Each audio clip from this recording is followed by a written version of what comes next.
And this has been my kitchen.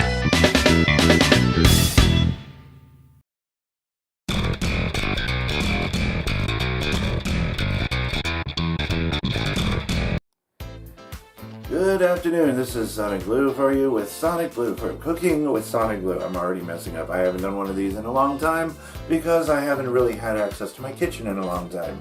But as you can see, I've got my full use to the kitchen, got the nice clean stove, well, semi-clean stove. That's what happens when other people use the stove, namely other roommate in the room who shall not be named.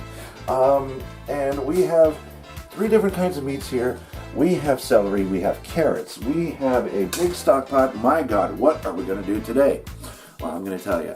Today we are going to show you how to make an authentic Italian Bolognese. Now say it with me, Bolognese.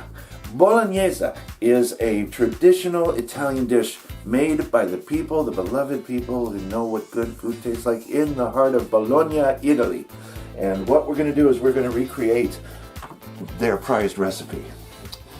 This recipe calls for carrots, celery, and onion. That is the holy trinity of Italy. One of the things that you'll notice when you go to Italy and you go to Bologna, you're going to see a lot of sauce that uses all 3 of these elements. And what a wonderful trilogy it is to have onion, especially nice aromatic onion. That's why we're using red onion. I feel red onion is the most aromatic of all onions. Next to that, my favorite is Vidalia onions. I love the sweetness of a Vidalia. It is spectacular.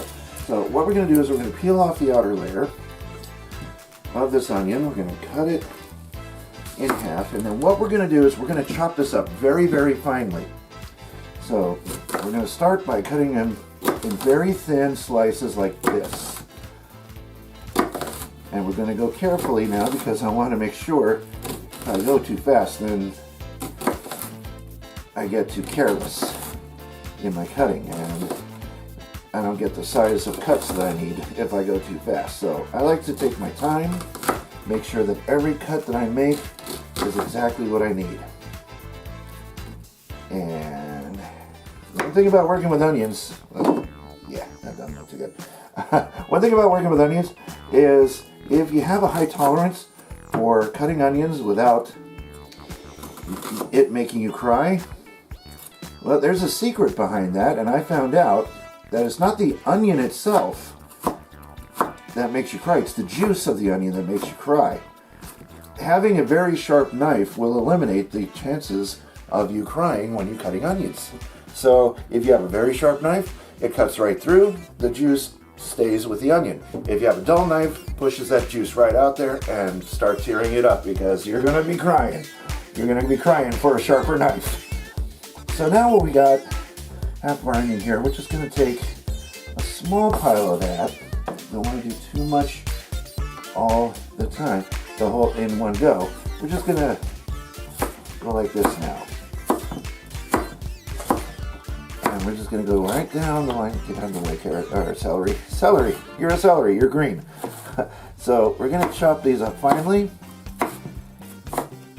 And just right down the line, and look at how fine you've got your onion. And if there are any big pieces in there, just do what I do. Just use the fast chopping method. After we're done here, I'll show you what that is. And then anything like floppy, we don't really need. We want firm onion pieces, and we're just gonna chop that all down.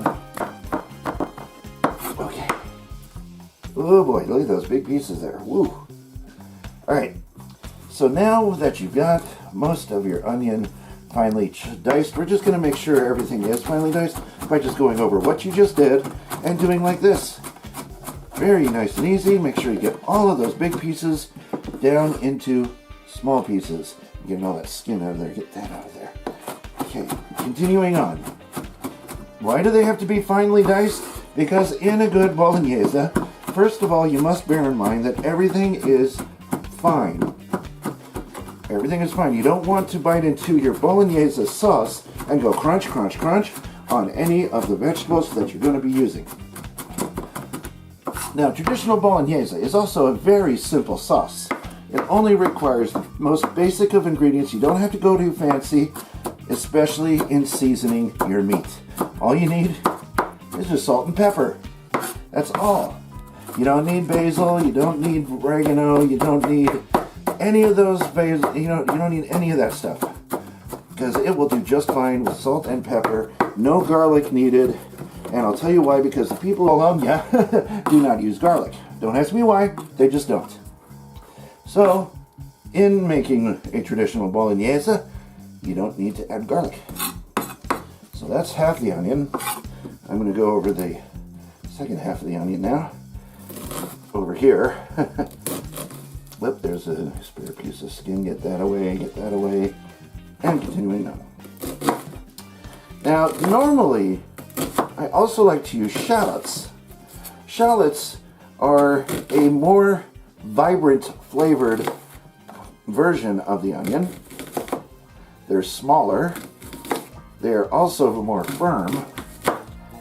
And they produce a lot of tears when you start cutting into them. But for this recipe, you really don't need to go that fancy. All you need is just your standard, everyday, ordinary red onion. You'll do just fine.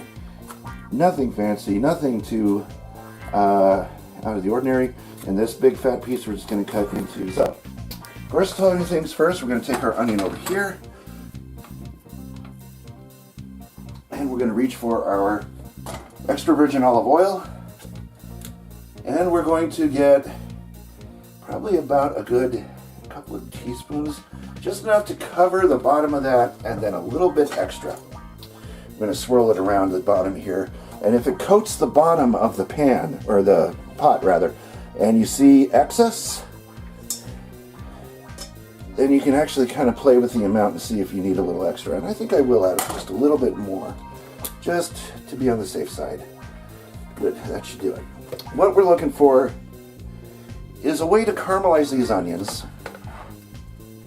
So we're going to turn the heat on first, that would help. And we're just going to get this heat going. And while we're getting that going, we're going to make sure that, yeah, that looks okay. Okay, that looks as good as it's going to get. You got little big pieces here too. Like I said, that all is going to cook down. What we don't want are floppy little pieces. So if you see floppy, get rid of them. It's not the end of the world if you throw away a few big pieces, but having a few in there, it's not the end of the world. So we just won't tell anybody else that. Okay, so as you can see, our onions here.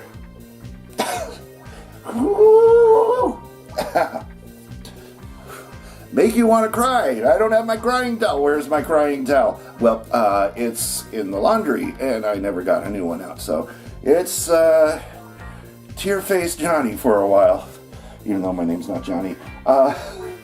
So anyway, while this is heating up, I'm going to set this to the side. I'm going to show you the noodles we're going to be working with too. This is fettuccine noodles. Now you can use any kind of noodle you want to as long as it's flat.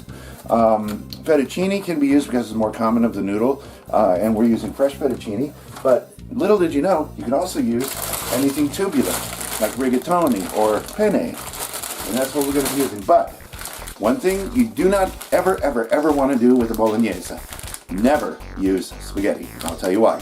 Spaghetti is too thin, and it's mainly for spaghetti. Now you might hear of other people using spaghetti when they make a bolognese sauce, but that is not the proper noodle to use with bolognese. I'll tell you why.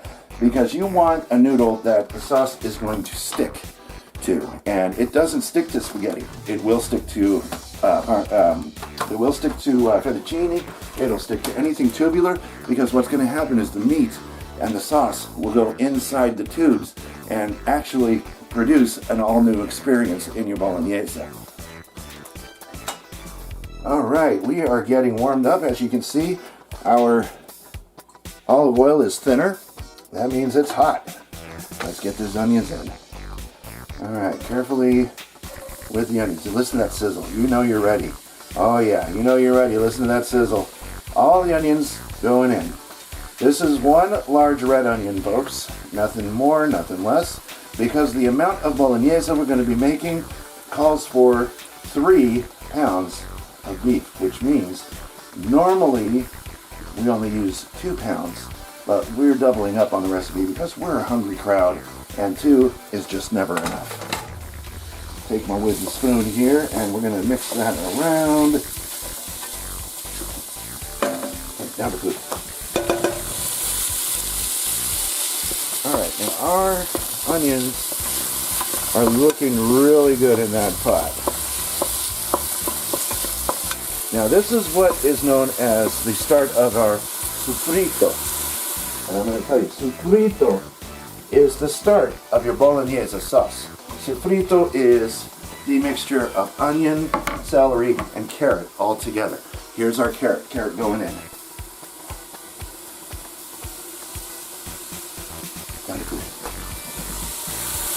Here's our carrot going in. I'm going to test it to see how much we need to add. That's a good amount there, but we're doing a little extra, so I'm going to add an extra carrot's worth there. Perfect. That is the perfect amount right there. So this is about 3 carrots worth. I was going to use like up to 5, but this is plenty. So about the amount of onion we have is the amount of carrot. That's part 2 of our sofrito.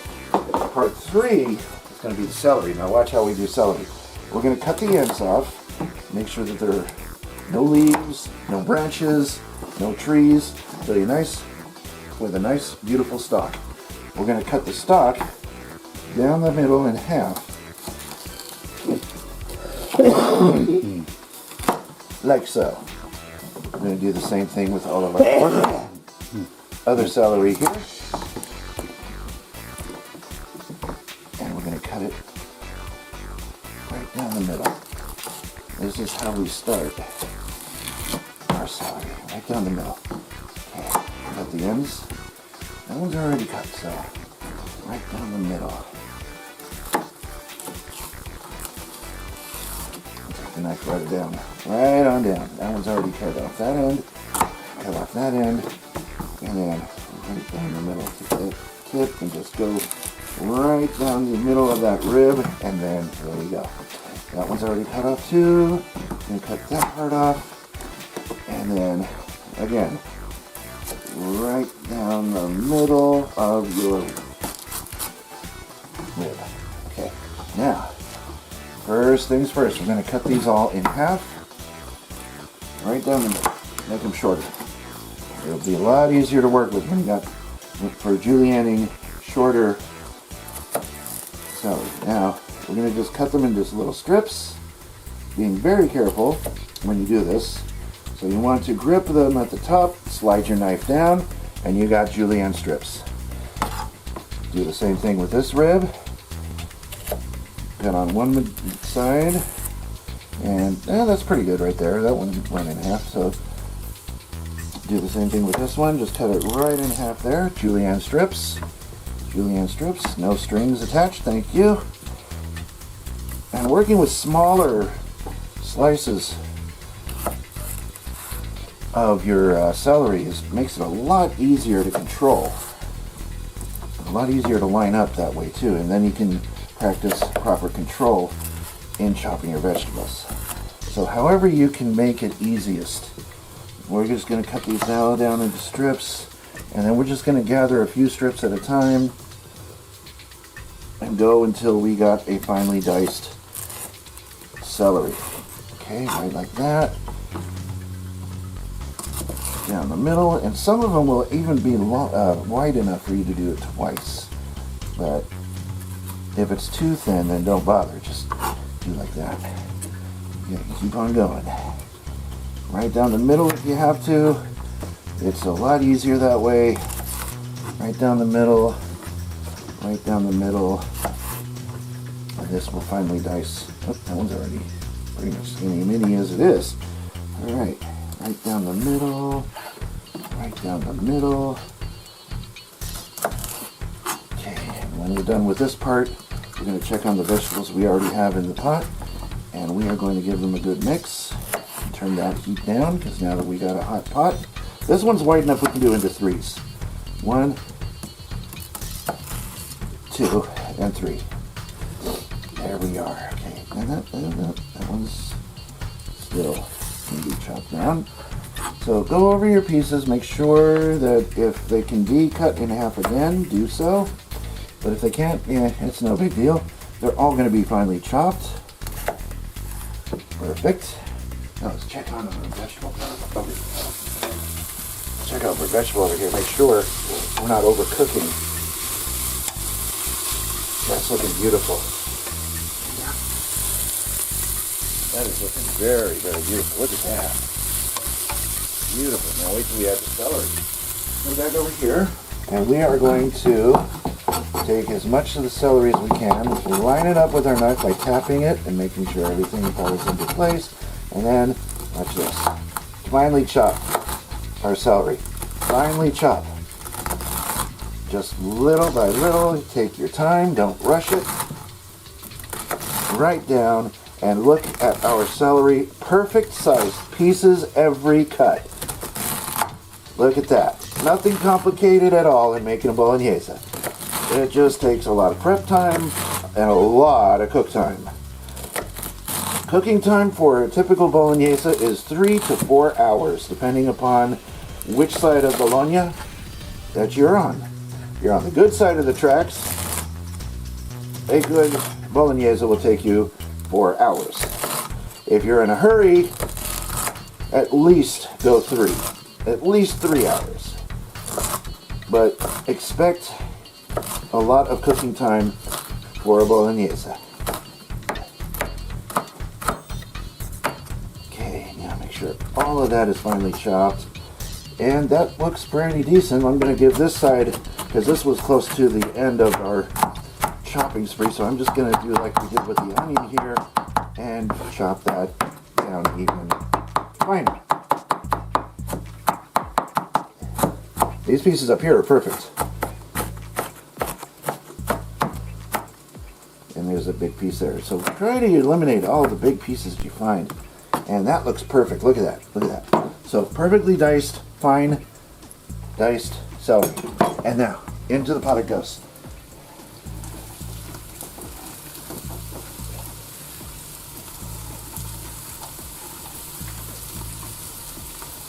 Okay, perfect.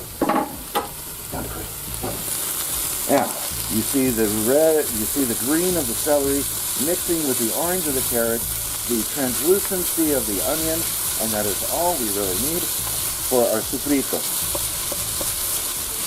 Remember, sofrito is the starting structure of our bolognese. The star of the sauce is going to be the meat. So it's not even going to be the tomato that we use. It's going to be the meat, because bolognese is a meat sauce, not a tomato sauce, contrary to popular belief. The tomato is only there for flavor. It's really the meat that does all the work. The sauce just helps build flavor.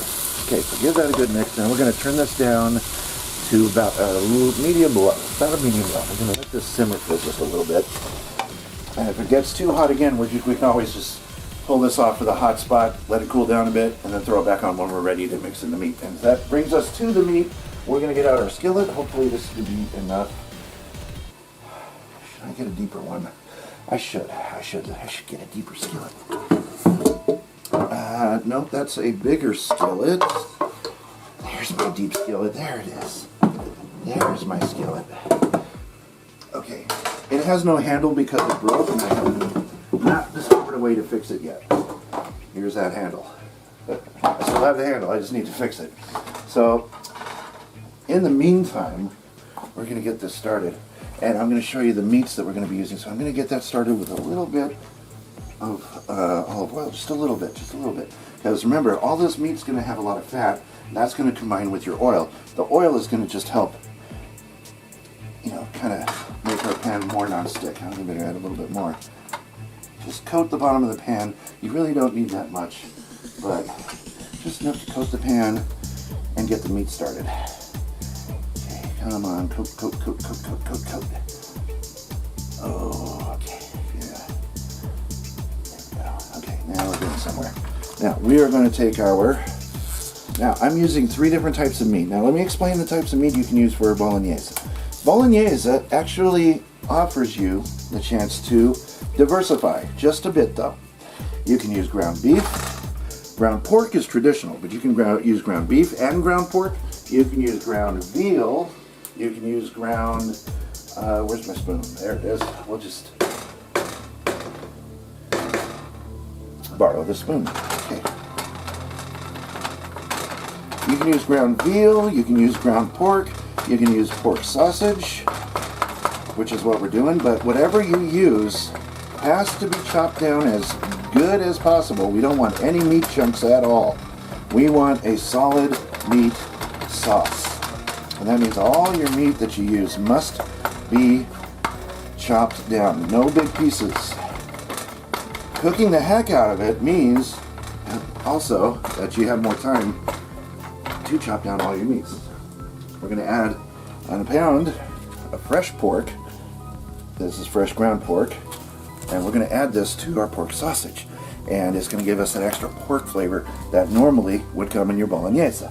That way, when we have our beef in there, the beef will not overwhelm, and the pork will give it a chance to manifest in your taste buds. So we're using 2 parts pork to 1 part beef, and as a substitute for water, we're using beef broth. So that's the beauty part about diversifying the recipe. You can tweak it here and tweak it there and make it your own. Some people use water, some people use broth. I choose to use broth because it's tastier and it makes your dish a lot more interesting than just using plain old standard water. Okay, now this is going to be some excellent meat for our sauce. This is the star right here. So this is the premiere. This is Bolognese the movie. There's our pork. And here's our log of 1 pound of beef. Hey, good beef, good beef. So we're going to get that started and get that cooking up. We're going to turn this up a little bit, get this going. With another spoon, because I borrowed it for the meat, we're going to give our veggies a stir here. Oh yeah, that's looking nice. Look at that. This is your perfect sofrito. Look at the pieces of carrot and the pieces of celery, about the same size. That's exactly what we want right here. So we're going to let this simmer. We're going to let this, I got to turn you up, so come on and cook, baby. We need to get this meat going and get it in that pot so that we can start adding the rest of our stuff.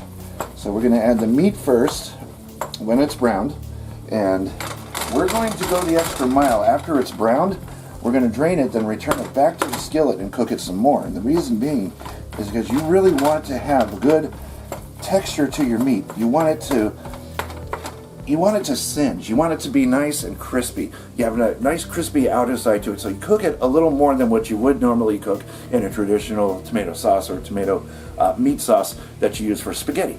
Spaghetti, you can just cook the meat until it's brown, you drain it, you add it to your sauce, bada bing, bada boom, you're done. With the Bolognese, you want an extra crispiness, and that's going to hold together when you add all of the rest of your ingredients, because what we're going to do is we're going to add all the moisture, all the liquid to our sauce to make it a sauce. Then we're going to cook all that moisture out of it, but we're just going to add back in a little bit more at a time, a little bit at a time, a little bit at a time, so that way we can form the sauce as we go. It's almost like sculpting a bust. You know, you want to make that perfect sculpture. That's what we're going to do with our Bolognese. It's a perfect sculpture of art. Now, I did talk to you about the noodles that we can use and the noodles not to use.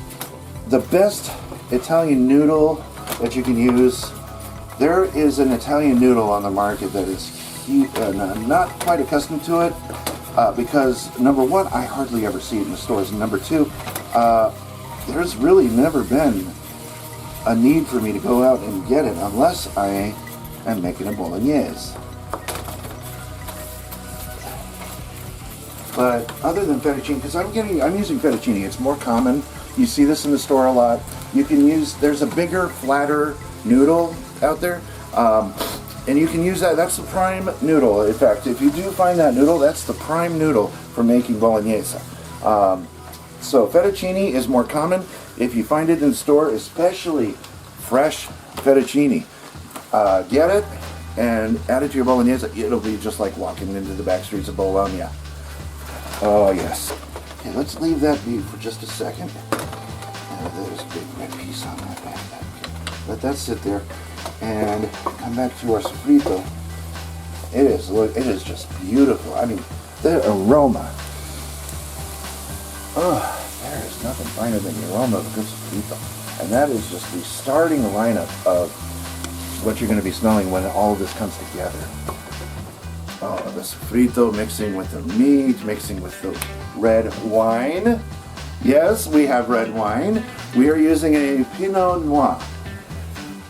And that is going to go into our sauce, which is going to produce the flavor. The rich body flavor we get from our sauce is coming from this wine. We're going to use 2 cups of that wine. We're going to add 1 cup we're going to add both cups. We're going to add both cups because we're doubling up on the recipe here. Usually only use 1 cup of wine, and then you cook out the flavor. You cook out the alcohol, you leave the flavor. You leave the flavor, you cook out the alcohol. You cook out all that alcohol, you leave the flavor till it's nice, and it'll thicken up just a bit with the rest of the juices and the savoriness from all of the other ingredients you put in there, and the cooking time is just going to help thicken that up just a little bit. And then when that time comes, we're going to throw in our tomatoes, and I'm going to show you what to do with our tomatoes. Now these are canned diced tomatoes, but we're not going to leave them in their diced form.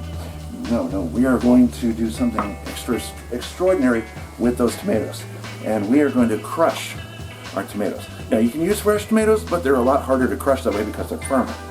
But if you do choose to use fresh tomatoes, you could always get some overripe tomatoes that will be easier to crush. That is a good brown consistency. That's exactly what we need. Now that our meat is brown, we're going to take this, turn this down to a medium heat, and we're going to take this over here, colander like this.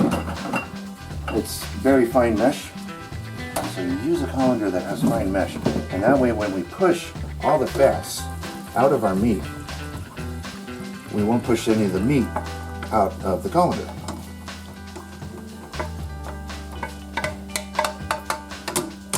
Okay, so we want to get as much of that fat out of there as possible. We're going to press all that fat out of our meats and make it nice and lean. And if you don't want to push out all the fats, you can leave some of it just by not pushing too hard. So just give a few presses here and there, and that's all you really need. Give this a shake, and back into the skillet it goes. Now you're ready for the singeing, because if your meats are swimming in fats, you're not going to get singed, because now we're going to cook it dry. Dry cooking will help it to singe faster than if it was swimming around in fats. That's why we have to drain all of our meat. And look, that's crumbling up really, really good. Just a few big pieces here and there, but like I said, we'll knock those out in the cooking process. And otherwise, this is going to cook for 4 hours. So that's plenty of time for this meat to break down.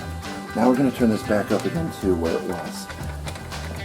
And then we are going to just cook the heck out of it and get it a nice, darker, singier consistency. In the meantime, check on our sofrito, make sure it's not overcooking. It still looks beautiful. Down to food. Look at this, look at this, look at this. So you see the celery here has turned from a very like lime green color into this very bright green.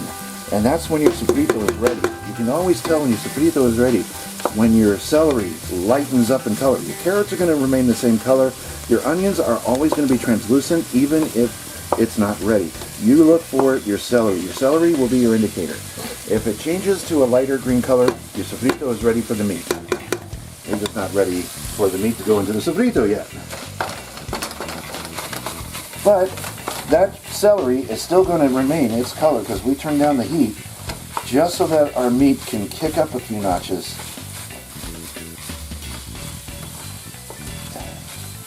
So we're going to leave that cooking. Get it a good cinch. Also, stirring it less will enable your meats to achieve that cinch. So we're going to let that sit for a little bit. And then what's going to happen is, by not stirring it, you're not moving around the food, which is constantly needed to sit in order to get that good cinch we need. If it sits, then yeah, chances are it's going to cinch up a lot faster that way. And that's what we want to do. Ah, pasticcio. There's the meat is perfect. Let's add this to our sofrito.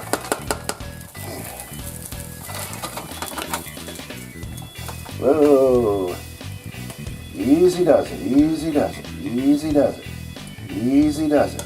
Okay, don't all fall at once. This is why it's helpful to have a handle for your skillet. And like I said, I'll find a way to put that handle on. But for now, gotta use the skillet as is. Okay, all that beautiful meat going into our sofrito, turning it more into the ragu that it's going to turn out to be. The ragu alla Bolognese. Here we go. This is what our sofrito is now looking like. You're going to need 2 cups of wine. I love the sound of that.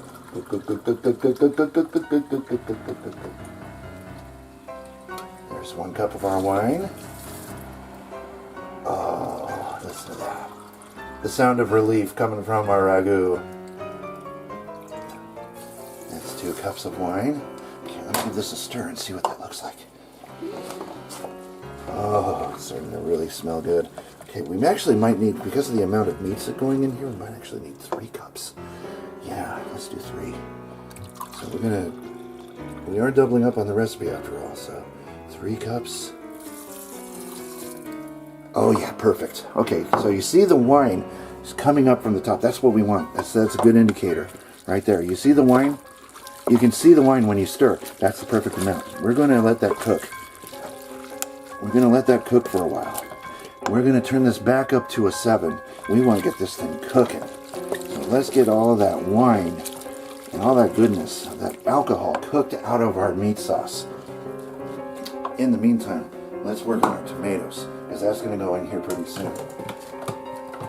And that'll give us time to work on our tomatoes while the wine, once it heats up, cooks free of all of its alcohol. And you know what happens when wine is introduced, or alcohol in general is introduced. Oh, I don't have a big enough mortar for that. Yeah, let me knock some of that back in. Do a little bit at a time, because I don't want to do too much, because I might knock this stuff everywhere. Okay, I didn't realize I was going to fill the whole thing up. Okay. See, mistakes can happen in the kitchen, but it's how you remedy those mistakes right away that prevent you from making bigger mistakes later on. There we go. Now it's coming. I only dropped 1. Perfect. Okay. So fill it about halfway in your mortar and pestle and just start pounding it down. Just pound it down. Don't have to be aggressive. Just pound. Maybe even give a stir, a mix. Make sure it all crushes together. And if it helps, hold your hand over the rim so that way you don't lose anything out when you pound, just like that. So you're going to be pounding blindly. And then you pull it up, you look and see, a little bit. Now having all that moisture and that juice in there is going to make it harder to hone in on those pieces. If you choose to, you can also drain your tomato, but I prefer to leave the juice in there for an extra bit of moisture that we're going to need for our Bolognese sauce. But as long as we're using crushed tomato, and you might be pounding for a bit, make sure it's all crushed really good. And then we're going to look. It's okay to have chunks, because those chunks are going to cook down too. But what we really want to do is see crushed tomatoes right there. Right there. That's what we're looking for. what also helps is too, if you use the side of your mortar and pestle and just do a stir, and then press, stir and press, stir and press, you'll find that you're going to really crush the heck out of your tomato a lot better than just going, you know, pound, pound, pound, pound, pound. Just look at what we're at already. Nice and crushed. Nice and crushed. Oh yeah, like there. Oh, perfect. So, a little bit more extra. Stir and press.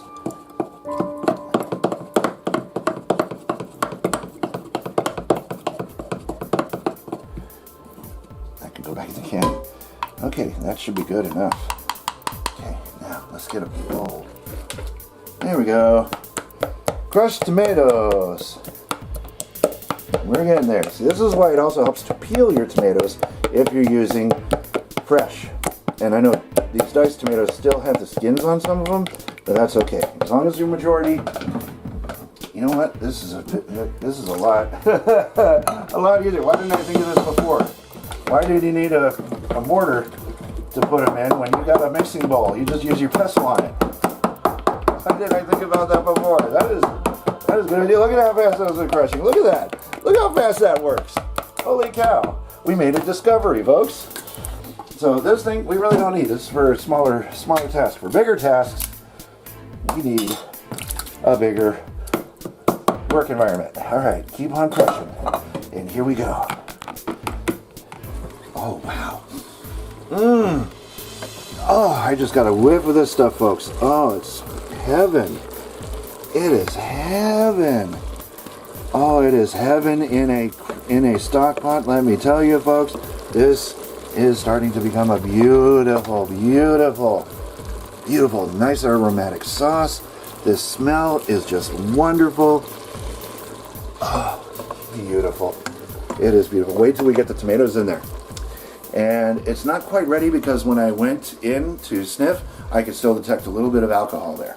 It's not 100% yet, but you know, give it a little time.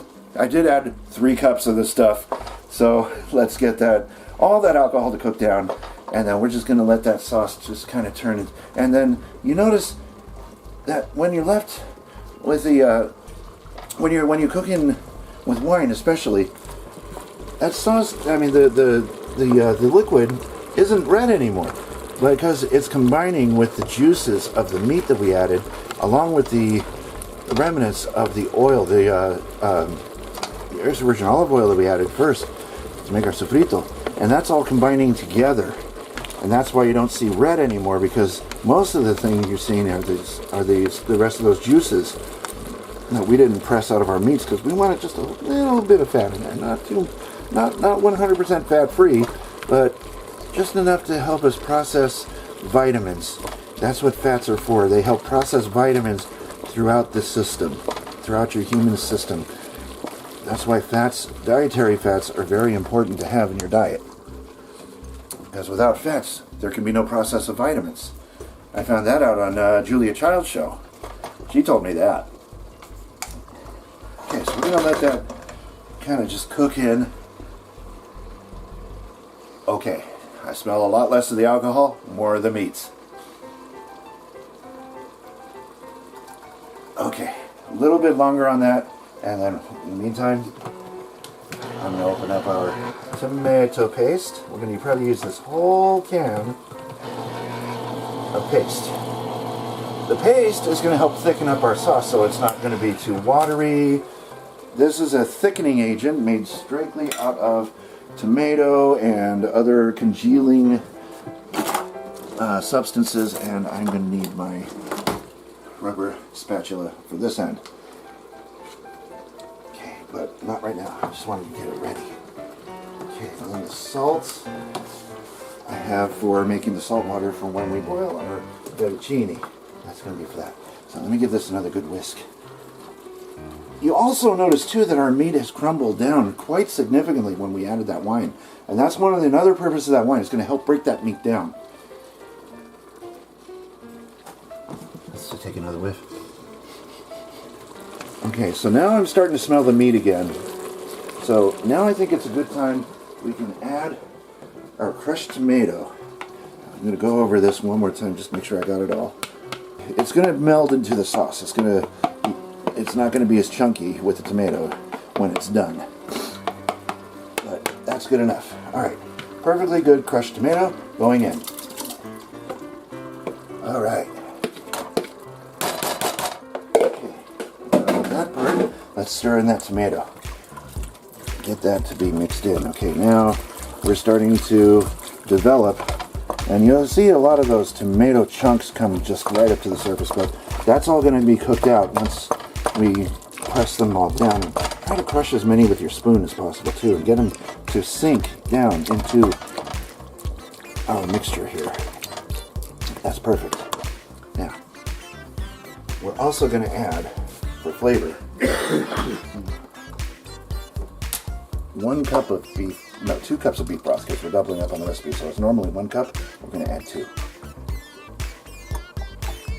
There's 1 cup of beef broth. We're going to add 2 for now, and we might add more later on. We'll just see how well it looks after 4 hours. 2. That's all we need. Okay. Finally, we're ready for our tomato paste to go in. Tomato paste is going to help thicken all that up and turn it into a ragu alla Bolognese. We're just going to use that whole can. Normally 2 to 4 ounces would be good for 1 serving. 6 ounces if you're doubling up. And we are doubling up, so we're going to need the whole can. Alright, now we're going to just kind of crush that in and stir as we go. Crush and stir. Crush first to make sure that it's all liquidified.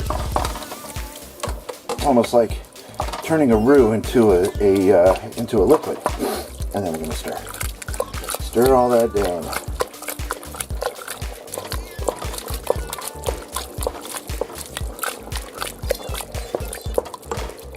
Now, our final touch before we let this cook for 4 hours. I'm going to add some salt, and I'm using a coarse sea salt, just enough to season it. And some black pepper, and that's all you need for seasoning. That's all you need, just a little of salt, a little bit of black pepper. Stir that in really well.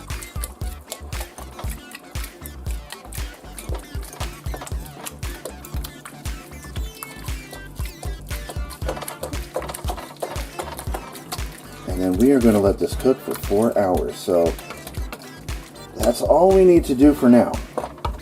So let that cook in there. That's what it looks like before it gets any further. That's what it looks like before. We'll show you an after shot when we come back, and it'll be like about 3 hours. We're going to check on this, make sure that we're moving along finally, and if we need to add any more beef broth, we add beef broth. You're good on wine, so you're not going to use any more wine. So put that away, and you'll have just enough left over to have a glass of wine with our Bolognese. This is the beginning of our ragu alla Bolognese. And remember, it's not the sauce that counts, it's the meat that counts, and that's your prime focus of the sauce, is the meat. So we're going to let this cook for 3 to 4 hours. 3 hours we'll come back and check, and then if it needs it, we'll add that extra hour. The reason being that it requires such a long cook time because there's a lot of liquid in there that has to be cooked out, and the only way to do that is through time. We're going to leave this on low. So probably about gas mark 2, and let that slow cook for that 4 hours or 3 hours, depending on how much you make and how far along you are in making the sauce. And then we're just going to let this stand. No lid on it whatsoever. No lid whatsoever. No herbs, no garlic, nothing else. You got plenty of flavor going. Just thrive on that, and that will be your flavor. So I will see you back here in 3 hours. We'll check up on it, see if we need to add any more beef broth, and then I'll show you the next step. And the next step, you're not going to believe this, our final step before we serve is cooking it again for another 20 to 30 minutes after we add milk. I know what you're thinking, milk and wine together, but yes, your milk is going to help bring some of the moisture back in a creamy Bolognese sauce. It's going to make it creamy, but you're going to want to cook as much of that moisture back out of it, so 30 minutes on a medium high to high, and that will cook out all that moisture, and you're going to be left with that rich, creamy, vibrant, flavorful Bolognese sauce. So come on back, I'll show you what we need to do next in 3 hours. See you then. Oh, come here, side button. We're back. It's only been about 3 hours and 15 minutes, but I think we're done. Just look at this sauce. I'm gonna give it a quick stir here, but that is a beautiful consistency. Look at that Bolognese. That sauce is beautiful, and oh my god, I can't wait to dig into this. Now you notice that all of our moisture, all of the liquid that we put in has melded into our meat sauce, making it the perfect meat sauce that it is. So I'm just going to add our milk. And to do that, I'm going to go in here and grab my milk pitcher, which is right here. I'm going to add about, let's see, we're going to add about a cup's worth to start us off. Maybe a little more than that, just to start us off. Okay, now we're going to stir that in. So that milk has turned this Bolognese back into the red color that it is, and we're going to add a little bit more than that. So we're going to add the rest of that cup. So we added about a cup and a half. Let's add that much more. That's about 2 cups worth. We're going to stir that in. Oh, this is going to be a beautiful Bolognese. And we're going to stir that in. And then why do we add the milk so far into the cooking time? Mainly because we want this to be as creamy tasting as possible. But we also want to make sure all the flavors have melded in place before we go and take that final step. And that milk is going to help make it creamy. It's going to give it a really nice taste. I'm going to put this back in the fridge. It's going to give it a really creamy texture too. So the only drawback to letting this cook so long is that some of the ingredient will burn at the bottom of the pan if you don't mix it constantly. And if you neglect to miss a few times, you're going to get some burned chunks coming up from the bottom of the pan when you stir. And especially when you add the milk back in, some of that's going to loosen up and then come back up into your food. That will happen. That's prone to happen. Just gives it a little extra character.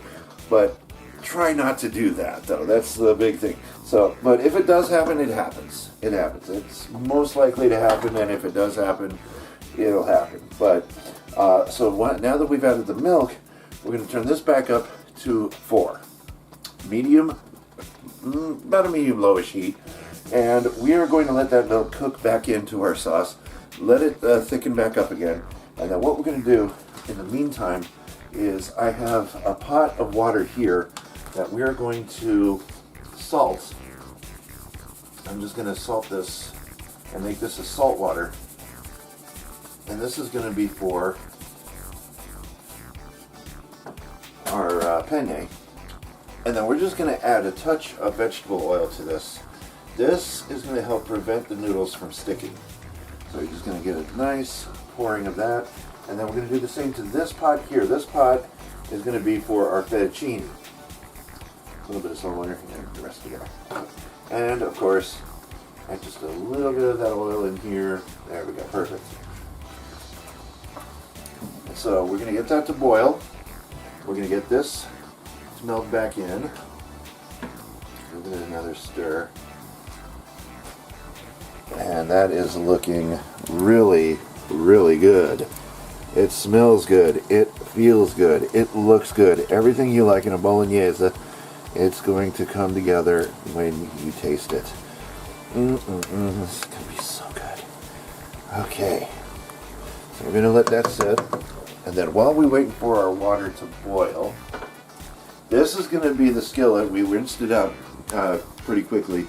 So this is the skillet we're going to use to combine everything together. We're going to plate everything. We're going to have a taste test. Oh, I almost forgot one key, major ingredient, a block of Parmigiana.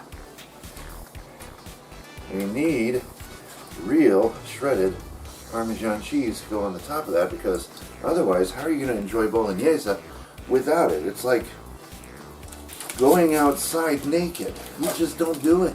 We're going to use this side of the cheese grater, not the cheddar side. We're going to use the finer side. And we're going to just shred this right on down, right over our meal. Okay.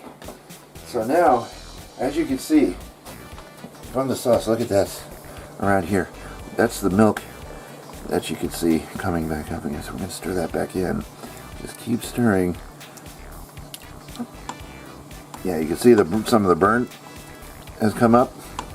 That's gonna be, normal if you have burn on the bottom of your pan, and unfortunately we do. And we don't need to cook this for very long because it's fresh fettuccine.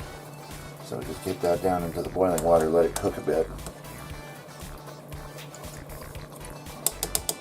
While we're at it, we're going to give our penne another stir. So we're going to show you two different types of the way you can serve your Bolognese. I have to just see how far along we're coming.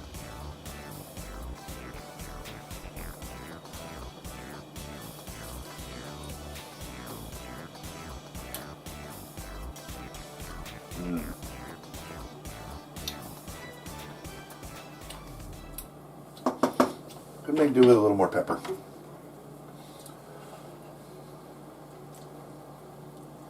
Gonna add some more pepper to the mix. This needs a little something, but everything else is dead on.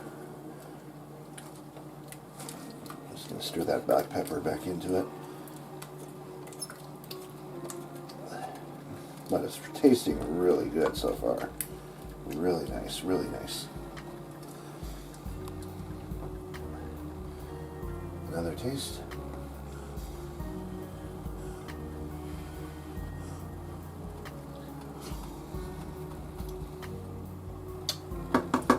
That's perfect. That is perfect.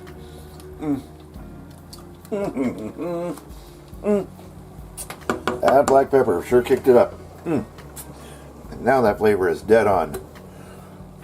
Oh yes. So to recap what we've done, we have started off by making our sofrito out of one large red onion. We had about 4 carrots worth, diced finely, and 4 ribs of celery, finely diced. We made our sofrito with a little bit of olive oil and helped caramelize everything.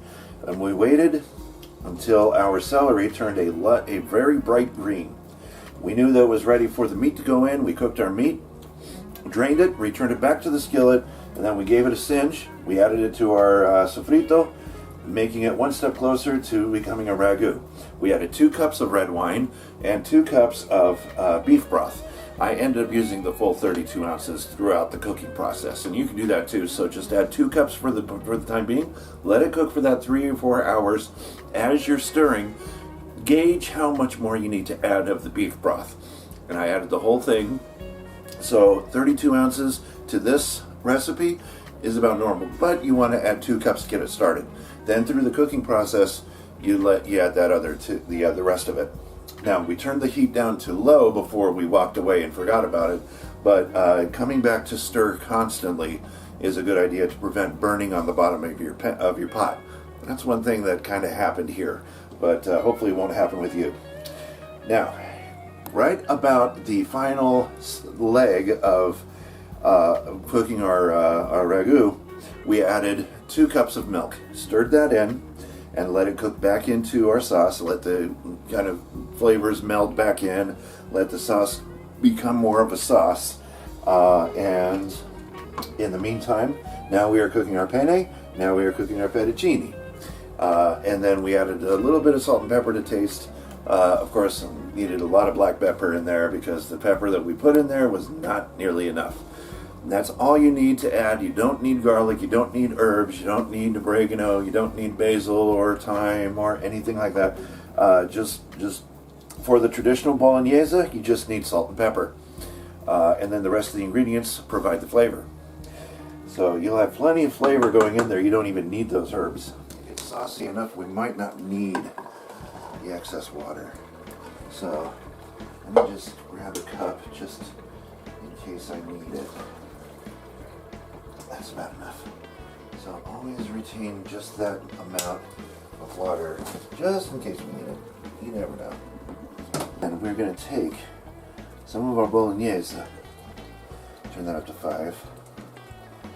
I'm going to drop some of our Bolognese down into the skillet.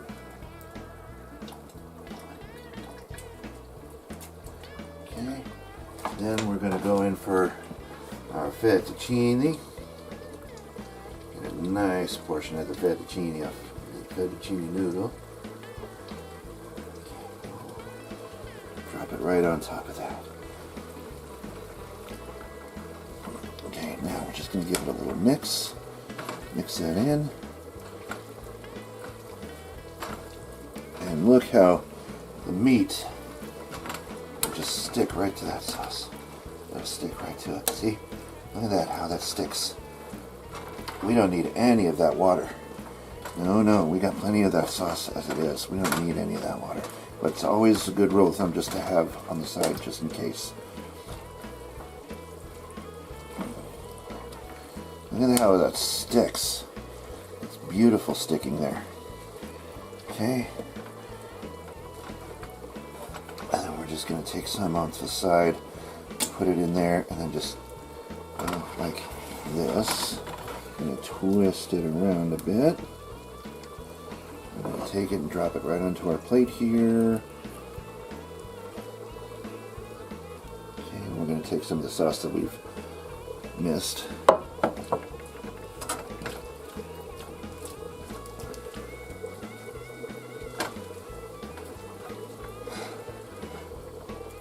Okay, this is going to be a nice huge helping of it.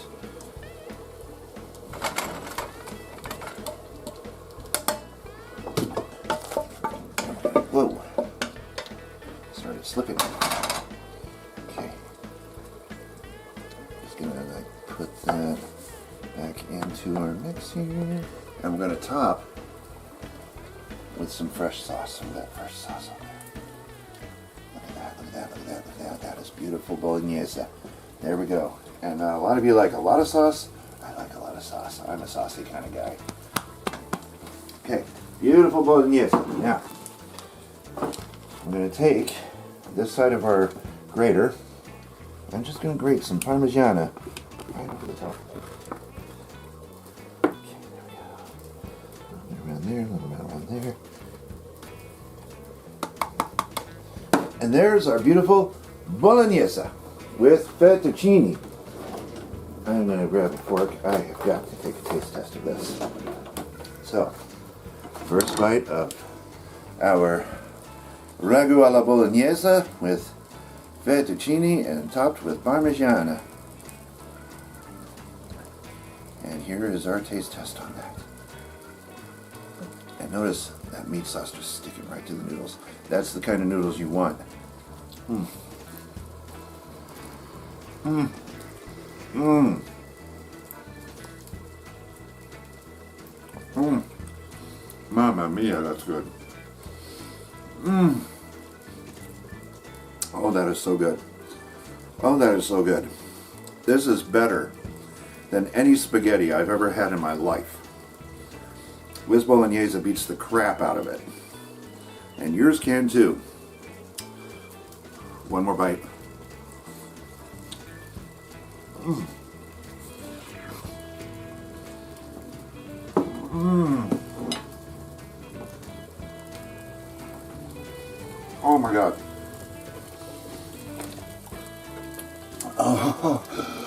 Oh, be still my heart. This is some amazing, amazing stuff here. And our cameraman is now going to take a taste test. See what he thinks about Bolognese fettuccine.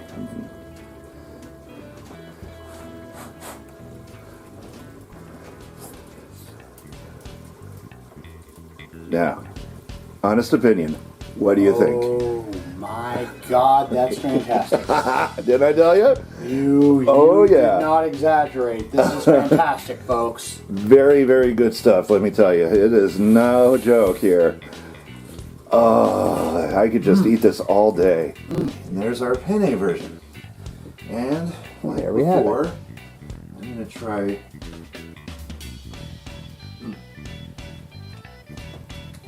I'm going to try one of the penne. Alrighty. You can get it to stay on the fork. There you go. There we go.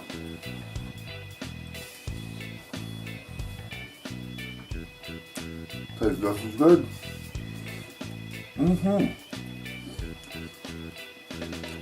So,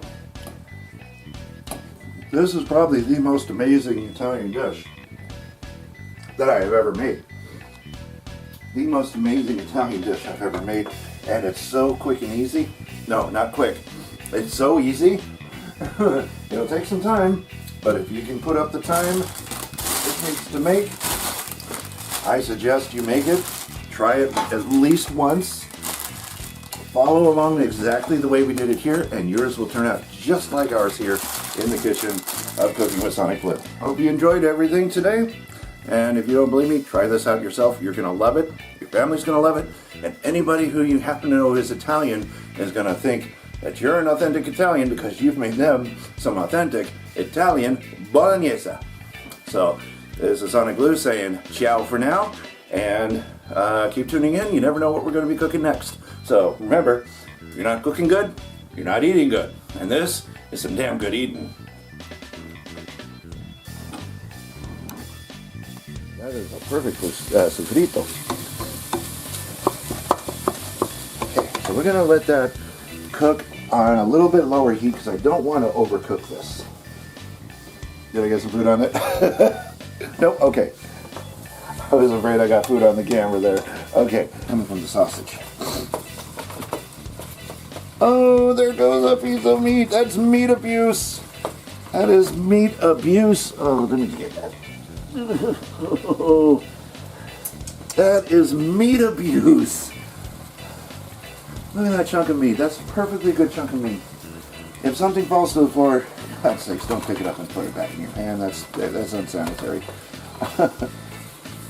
But it also shows you to be more careful when you're stirring your meat. I'm going to go now very daintily when I stir my meat, and I'm going to make sure no more gets knocked out of the pan. We can only hope, right? We can only hope. Right over. Yeah, there goes the handle.